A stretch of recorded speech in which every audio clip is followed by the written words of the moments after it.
Hello, and welcome to a special episode where we're having an interesting conversation with the co founders and co editors of the Finnish magazine No NIIN, Elham, Rahmati, and Vidha Saumya.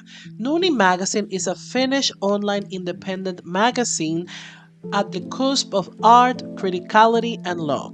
In this special episode, we will have a conversation about Palestine and the Western art world, organizing, and how it is in the Nordics, especially in Finland and Sweden. Let me know in the comments what you think about this episode and if you want me to do more episodes like this. And don't forget to not only go and check their magazine and follow them on Instagram, but also don't forget to subscribe, comment, and share. Thank you so much for listening and watching this episode once again, and welcome. Yeah, thank you so much for wanting to do this interview with me. I know we had kind of a hard time scheduling it, but now we're here. So I'm very happy that now um, we're here. So yeah, once again, thank you so much for wanting to do this interview with me. So I want to start talking about, because like in the description of your project, which No NIIN is a magazine at the cusp of art, criticality, and love. One of the things you mention in about you as a magazine is difficult conversations, that you want to bring difficult conversations and things like that. And I want to start talking about why what is it about art and difficult conversations, why is it so important to have that uh, like in the same context, or having difficult conversations being part of an in an art context? Why do you think is that? Do you want to go, Elham? No, you start. Okay. Well, couple of things to begin with. I think our interaction with art, or how we think about art, comes from a sense of, I think it comes at a time where we feel safe, where we have a moment to reflect on aesthetics of life or the beauty of life. But it's also a very risky spot, because it very quickly puts us into a sense of complacency, where we are okay being in a small bubble, where everything seems to be fine around us. So in looking at a sense of beauty, what is it that we can constantly challenge ourselves with? So for me, this idea of having difficult conversations comes from a resistance towards, on a personal level, to the complacency that's very easy to set in. And secondly, in art is not disconnected from other aspects of our lives. And so when we're living in an interconnected world, it becomes very important to look at what else is happening and what feeds into our art. And how we can take that, therefore, as the lens to speak about or to look at other things in life. So, I mean, on a very simple level, that is where it comes from. And also, you when you think of yourself as an individual within society, you are dependent on society for your infrastructural needs, for your financial needs. So in that sense, it just feels like the most natural thing to do, out of caring for that society, which is also then in turn caring for yourself. So I think, very simply speaking, that is where it comes from.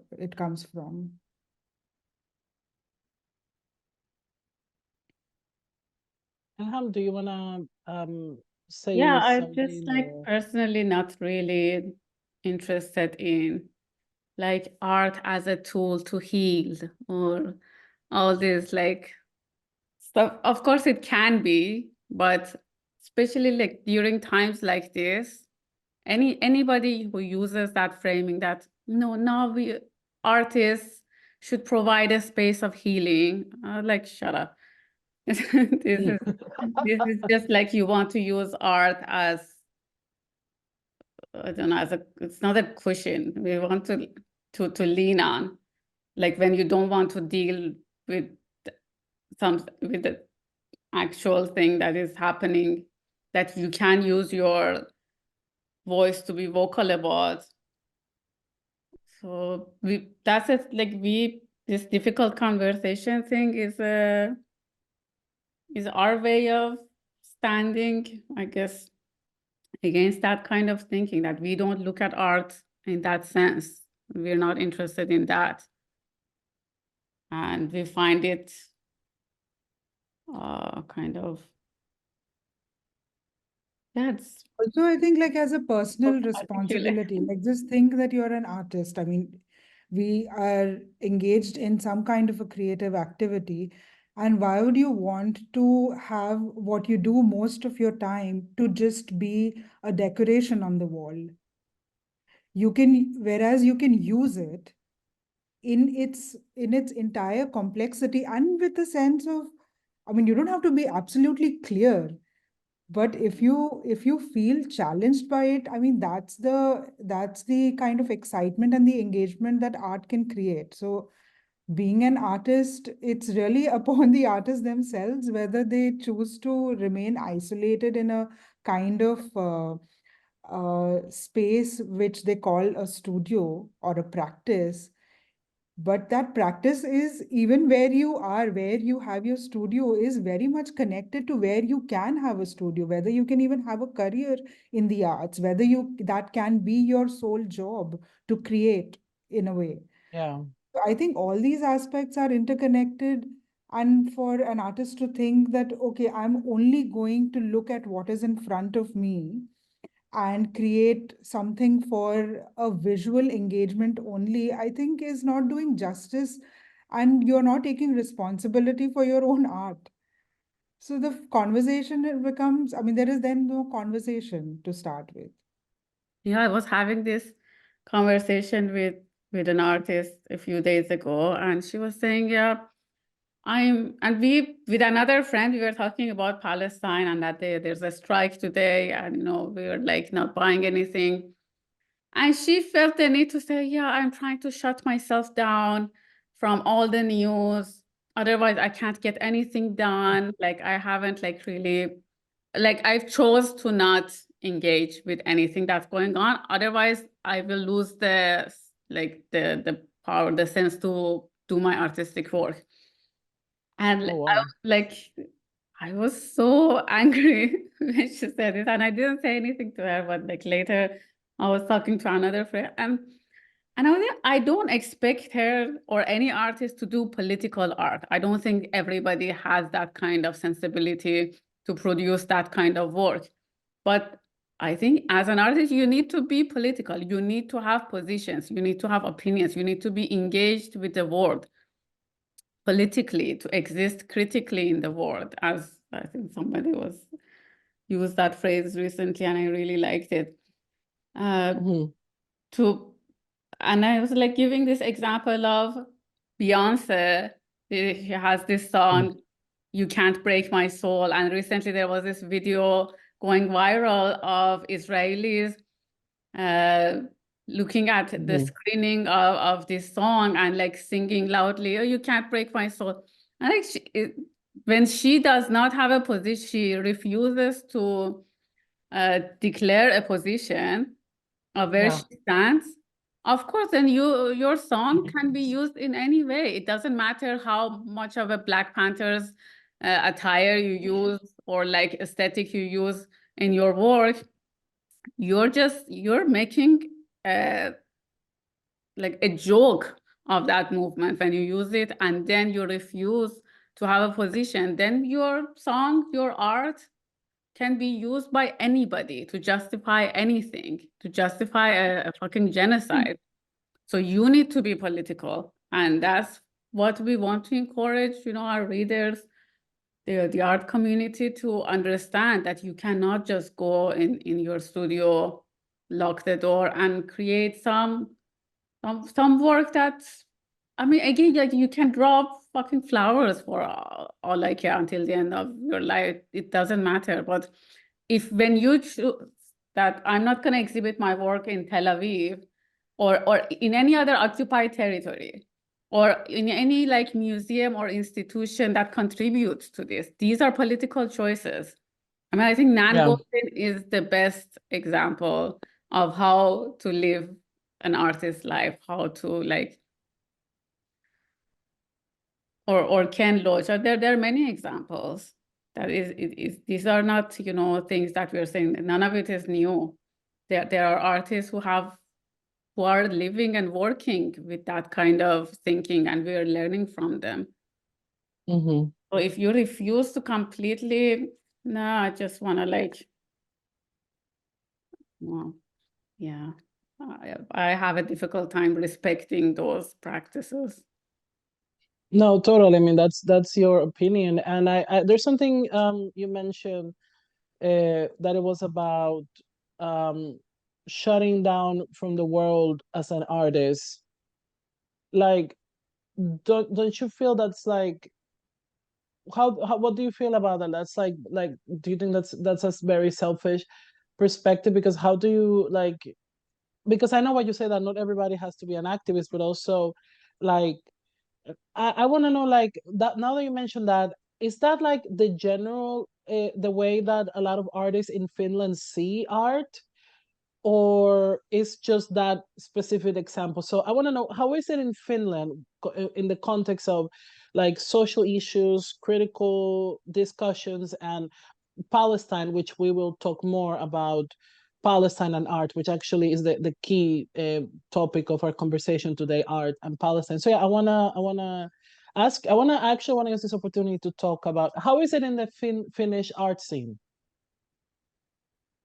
I would say Is it very there diverse? Is are it a like large this that's number the of artists. consensus or There are a yeah? large number of artists and art workers that are quite active, and not only at this time, but for example, this year, that there was a strike against Kiasma Art Museum, which is the main contemporary art museum in Finland, and more than 200 artists joined this strike against the museum because the museum had ties to Zabulovich, to Poyu Zabulovich, who is who has clear ties with Israel, who and with the arms trade with Israel and all of that. And I think in 21, we published this article about Kiasma's ties with this person, and because he sits at the board of Kiasma Art Foundation. And once that, you know, that conversation started, and then this strike started, and I was quite surprised to see this many artists join the strike.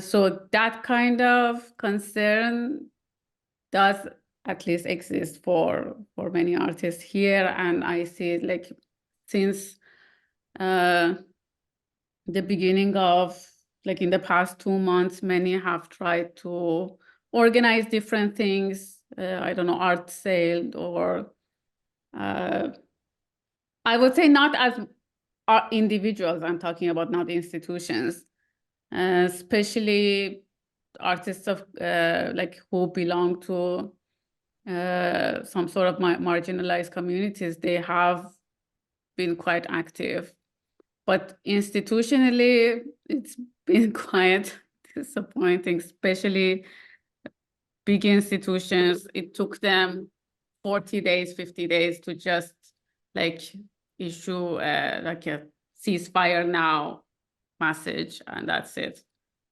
Oh, one second, my computer is dying. Vidha, if you want to continue. Sure.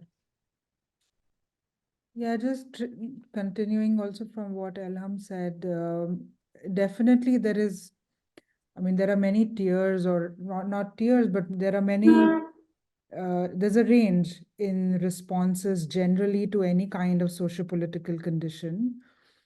And it at times corresponds to the art practice generally, or like what is achieved by an art practice and how it contributes to a certain like national identity building, you know.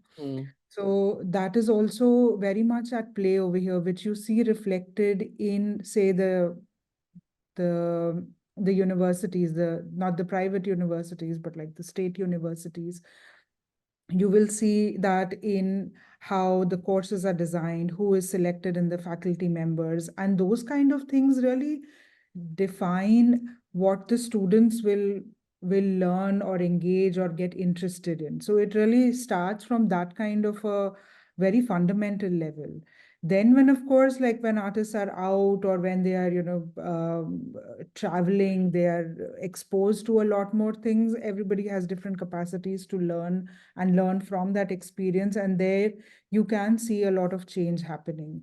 We have been, like, I have been living in Finland for the past 6, 7 years. And in that proportion, I do see change.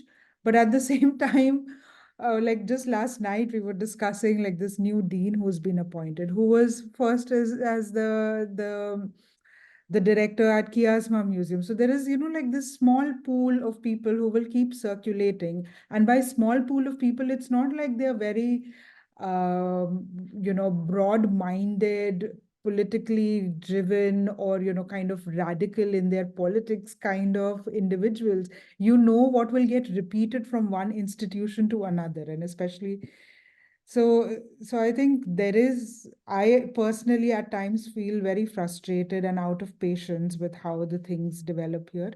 But at the same time, I am very cognizant of the fact that many of the kind of workers' rights, the kind of living and working conditions for artists and cultural workers is a result of long and grassroots level organizing, mobilizing, and working towards defining, therefore, these conditions, putting that in the format of contracts or, becoming part of union. Like it comes from also a kind of simultaneous history like that.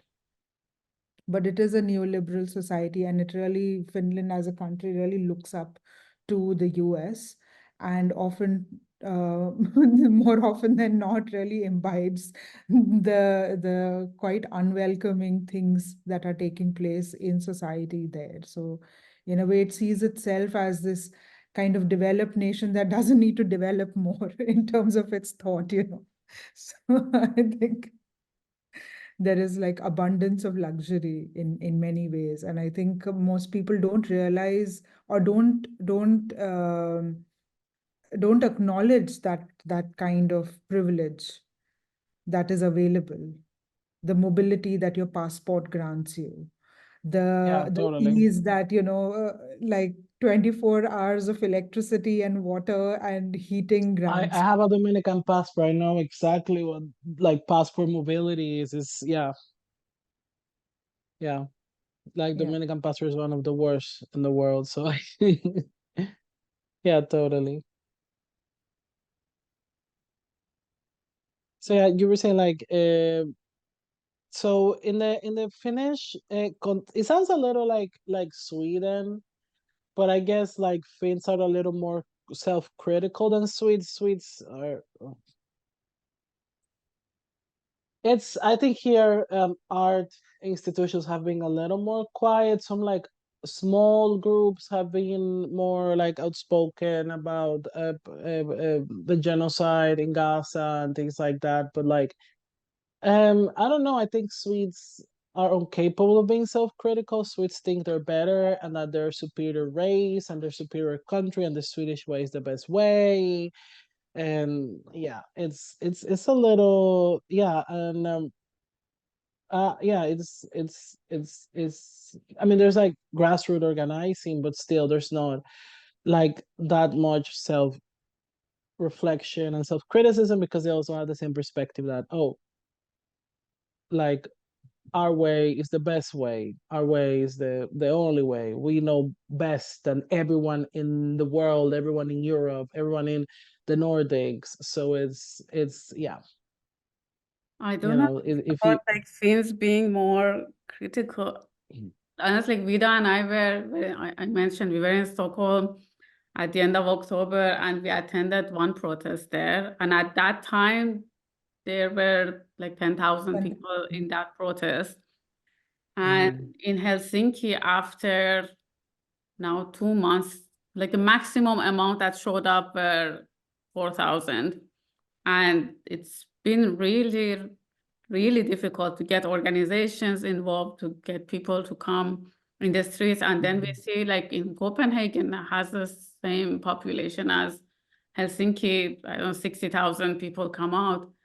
It's been for me like quite strange to figure out why Finns are so silent and why there are so many Zionists here. I like I Sweden is so weird. Sweden is so weird because like I've been to the protests here and so many people come. So many people come. Like it's true. But I don't know. Here it's like a lot of people come to the protest, but what the press does is that the press does they try to censor them or try to like, you know, but I think I don't know. It's really weird because maybe the Swedes who go and protest they see it more as a like, oh, it's Israel who's doing something wrong, not us Swedes. But yeah, a lot of people have been protesting here. That's good. and it So I feels didn't know there were. like So is there like so many Zionists in? I didn't know that in Finland. there are a lot of evangelical Christians here, and those are Zionists basically. But just want to say in Stockholm, both Vida and I, something we noticed that the protest was very well organized. It seemed like many different organizations were involved, and that is something that is not happening here. And uh, it's Finland does not have that tradition of protesting in the streets or like that. It's very new. Oh So wow, I didn't know that. I'm never complaining about Sweden then. like it's for me difficult to say because I don't have so much historical knowledge about Sweden or even Finland for that matter. I never gathered enough interest to do a research about it, but from the little I know is that like a country like Finland didn't actually like had a resistance movement to get its independence or and it always gotten what it's gotten out of posing up to power. And so a lot of things here get done like this. There's a lot of, And it's also like the because they are as building like this kind of, again, like in this whole nation building project, they are working towards putting across systems where people may not need to talk to each other. I mean, this is on a very fundamental, basic level. And so when you live in a society like that, you just want the best and the most to yourself. So even if we don't think about historically from what we have attended in the various demonstrations in the past 4, 5, 6 years, you don't come back from the protest feeling enthusiastic, feeling like, yes, I want to like learn more, read more, I want to get to the next protest. There is that sense doesn't come. You don't form a new set of friends or new set of people that you will then live a very different kind of community thereon. So I think from that perspective also, everything just feels very docile and very contained. Like we were just joking about it the other day, that it feels like, that the government or like the authority is just letting people have a demonstration. It's almost like, having a child throw its tantrum and like, fine, wear this red sock, yellow sock, and whatever. It doesn't matter. So it's almost like complete um, not seeing what people are actually talking, thinking, doing.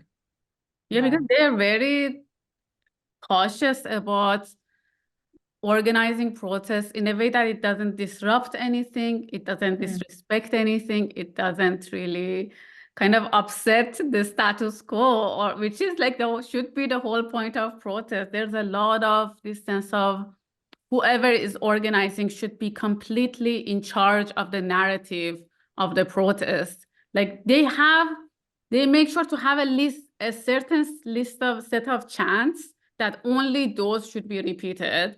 And then if somebody, says something chants something outside of that, the organizers get a bit upset, which is, to me, it's mind-blowing that these kind of conversations even exist. That you want to contain a protest, they really, to them, somebody was even saying, why are you calling it a protest? It's a demonstration. Calling it a protest is like giving it too much credit. So yeah, it feels really frustrating to go to any demonstration here. The one we went to in Stockholm was like, we came back freezing, but like feeling really, okay, we did something. You know, we were part of something. Yeah, and we I think brought there's the very organized song. because And also, now it's I mean, part. there's not that many Palestinians, but here in Sweden also they're very organized, and like, and also like Sweden has had like a tradition of being a little more pro-Palestine than other European countries. I'm not defending Sweden, like there's a lot of things I criticize. Like, for example, protests here, of course, you need to ask permission to the police and you have to pay, and it's set up in a way that only people who are like properly organized, they can organize protests. So that's why organizations here are very important. There's like a lot of organizations. And also, if it's a protest of things that are critical of the government, it's very hard for people to be critical of the government. So but yeah, like protests here, they keep going. They're doing it every week, several protests every week, and people keep coming and coming. And the press is trying to censor them. So thank you so much for talking about how it's like in Finland in respect to uh, the situation in Gaza and the situation in Palestine and occupied Palestine territories. That's the correct term, right? Like, I just want to make sure I'm saying it right, right? Say what, That's right? the terminology, like Palestinian occupied territories, right? Yep. Okay. So that's how it is in Finland, and it's that also. You mentioned that you think it's also because like there's a lot of Zionists in Finland because there's a lot of like evangelical Christians, and how is like in the art There are a world? lot of financial entanglements, or whatever. Like there are like a lot of companies, the government itself, there are a lot of financial trades going on. So I think that would also be one reason. And also that, yeah, Finns generally don't really care about, like there's a lot of Islamophobia. I mean, they cared about Ukraine, so that the only explanation is they don't, they're not getting involved because they're like, okay, the fewer Muslims, the better. What do we care? And how is like in the art world? Is the same, or it's more like quiet, or how is it like when it comes to talk about Palestine and It's not an everyday conversation. It's a conversation that many people have to bring up quite deliberately and insist on it. So it is not Mm, something that somebody would just naturally talk about, like they would, very, very easily and naturally change their display photos to say the colors of the Ukrainian flag. It mm, comes, just it's almost like, just opening the door if the doorbell rings. uh-huh. So here the response that they have is exactly the response that they have to when a doorbell rings. A lot of times Finns will not open their door. The thing is, with Palestine, you have to guilt trip them. You have to shame them into action, into putting up a lousy post. With Ukraine, as Vidha says, they did that organically, just like they know Yeah. they need to do that. So it almost and it comes because when last year Russia was bombing parts of Ukraine, the prime minister at that point of time, Sanna Marin, she was the first in that sense to change and to kind of express this statement of solidarity.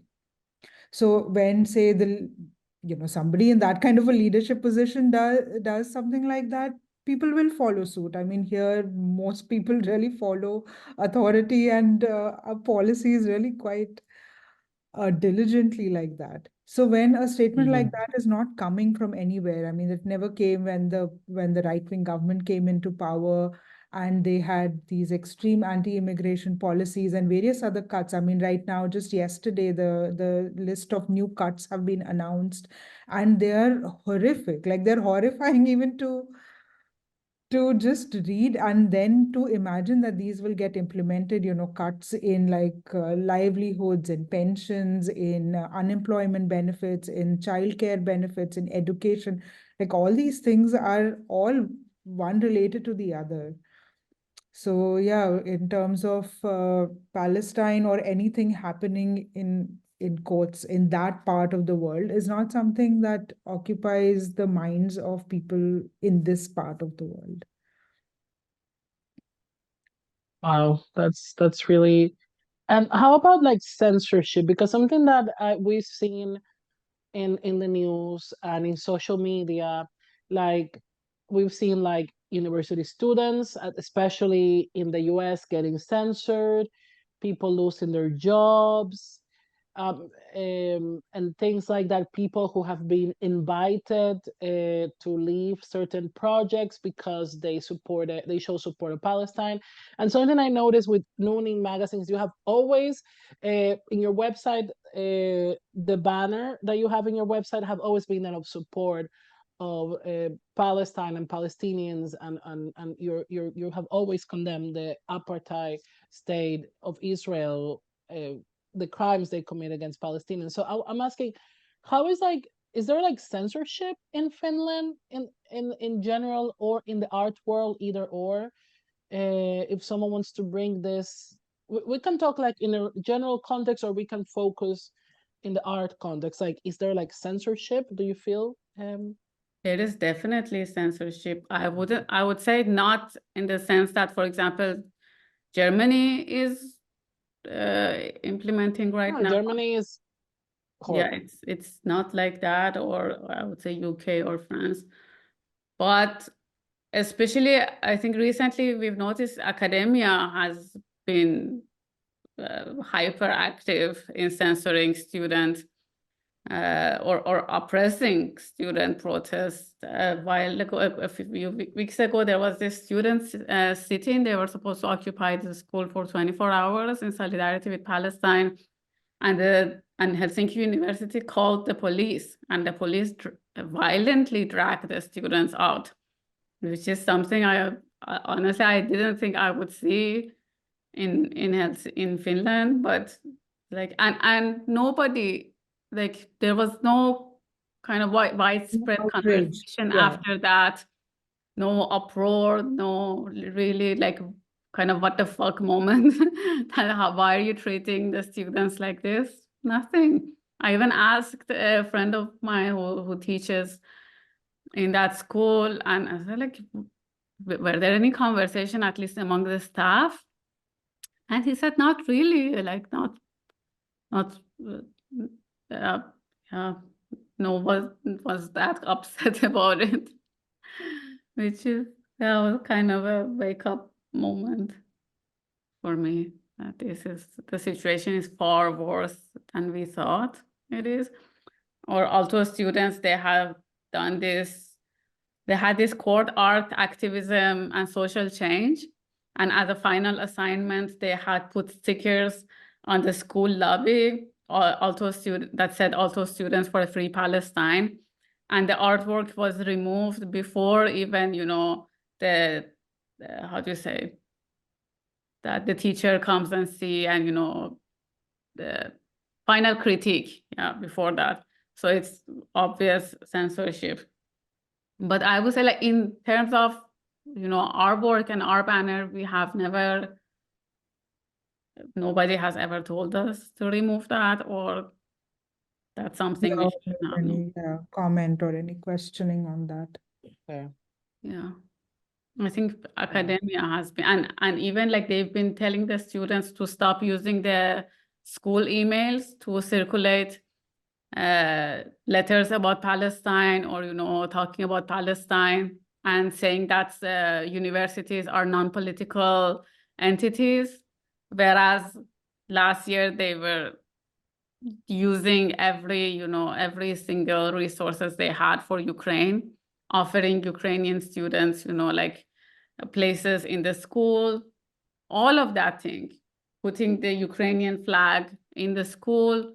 So with in that sense, they are very political.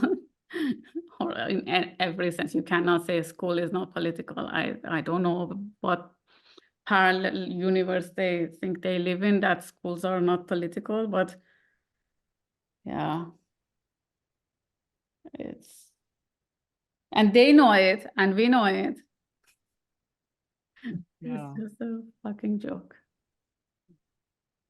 But yeah, it's great to see a lot of students are resisting this and making this hypocrisy visible. Yeah. Yes, Vidya? No, I Vida? don't have Sorry, Vida. anything to add. Just, yeah, echoing same things.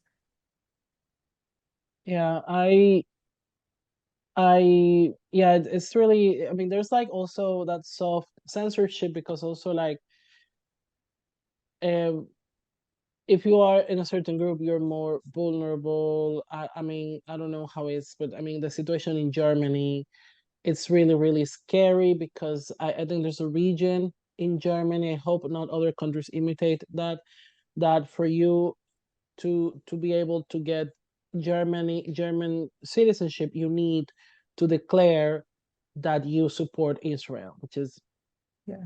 ridiculous. I mean, and the But I mean, completely Germany as a censorship. state, it exists when the wall was brought down.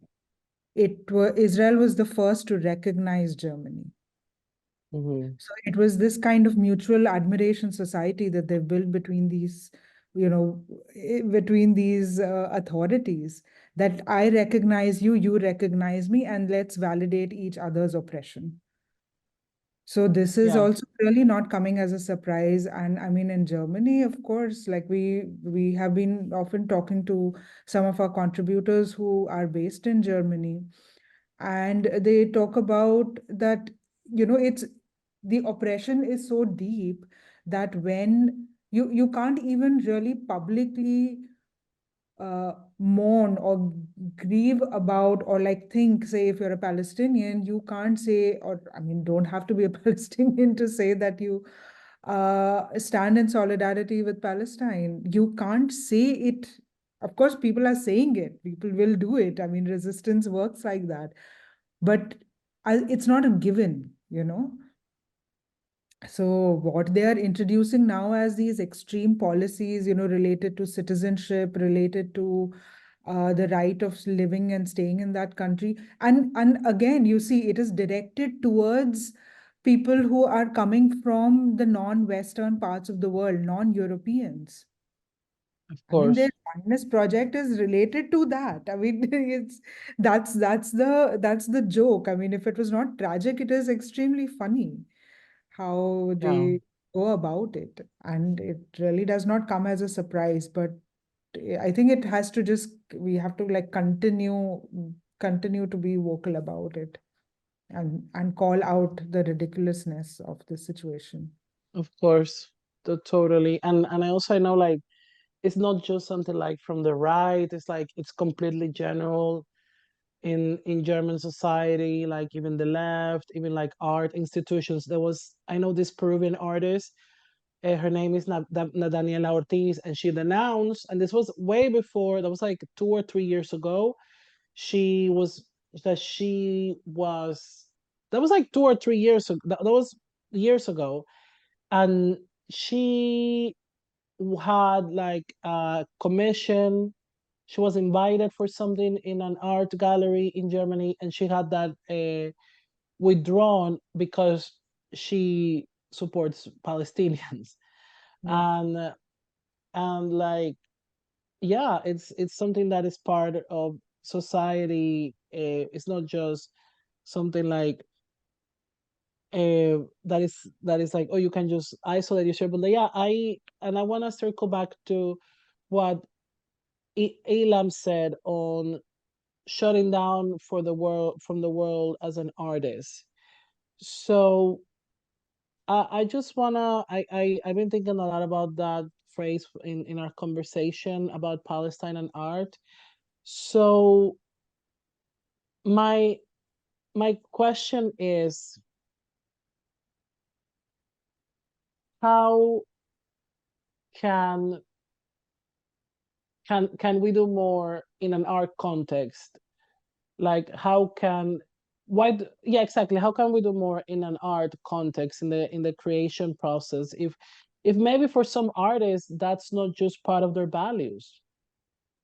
Or should we like push for them to understand, like, you know what, this should be part of how it, I don't know if you understand my question, like what more can be done in an art context, in art spaces, for for us to understand that, like, art, you know, you can't just shut down. And because like art is political, like it always political, doesn't matter how much they try, because like when they do like things, for example, one time, the Gilbert and George came to had an exhibition here in the Modern Museum in Stockholm, and they are conservative, they're very like weird and kooky and all that, but their art is very political. And their exhibition, I found that I've liked their art, but their exhibition, I found it extremely offensive. The art museum, the Modern Museum, because it was extremely, extremely, extremely Islamophobic, attacking Muslim women. But when you confronted the museum, like, guys, like this was like a few years ago, I was like, guys, there's a context of Islamophobia in Sweden. Sweden is very Islamophobic, and you guys knew exactly what you were doing, and then they play stupid. So that's something that I seen, that when you confront someone, when they're like, oh, it wasn't political, and they're playing stupid. So yeah, I want to go back to my question. It's like, what can we what can be done in art spaces that can also support like the Palestinian cause, like not only like pushing people to have conversations, of course, but what other things that can be done, because also there's suffering, I believe, but there's also beauty. And do you think also beauty can be political as well? I don't know if my question was too broad. If you want me to, I can narrow it down. I'm so sorry.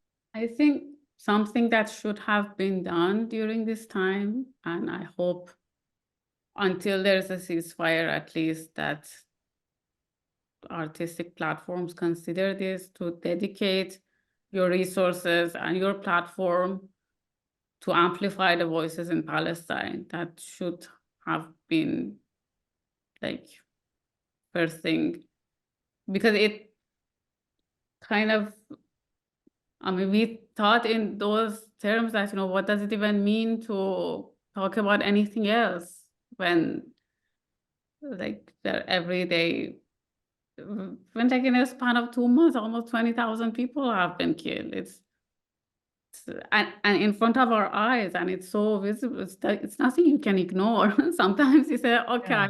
like, I don't know, it's not in my face, which is also fucked up reasoning, but we, we kind of felt, and some platforms have done it, some like most like 99% no. But it's something that you each of us have different resources, different networks, different tools, which we could use to keep talking about this issue. And this is what we've been asked to do, keep talking about it. It doesn't matter, you know, like you have 50 followers or 50,000 followers. It's use whatever you have, whatever skills you have, whatever tools you have, whatever, like, and then, you know, I think that's takes, yeah, it's difficult for me to read out. Do you want to continue? Yeah, I mean, it's what, and we can speak from our own maybe way of thinking or doing work, is that, say, for example, I mean, we co-organized a an evening where people could come together. I mean, this is really basic. I don't say like this is like the best thing or the biggest thing.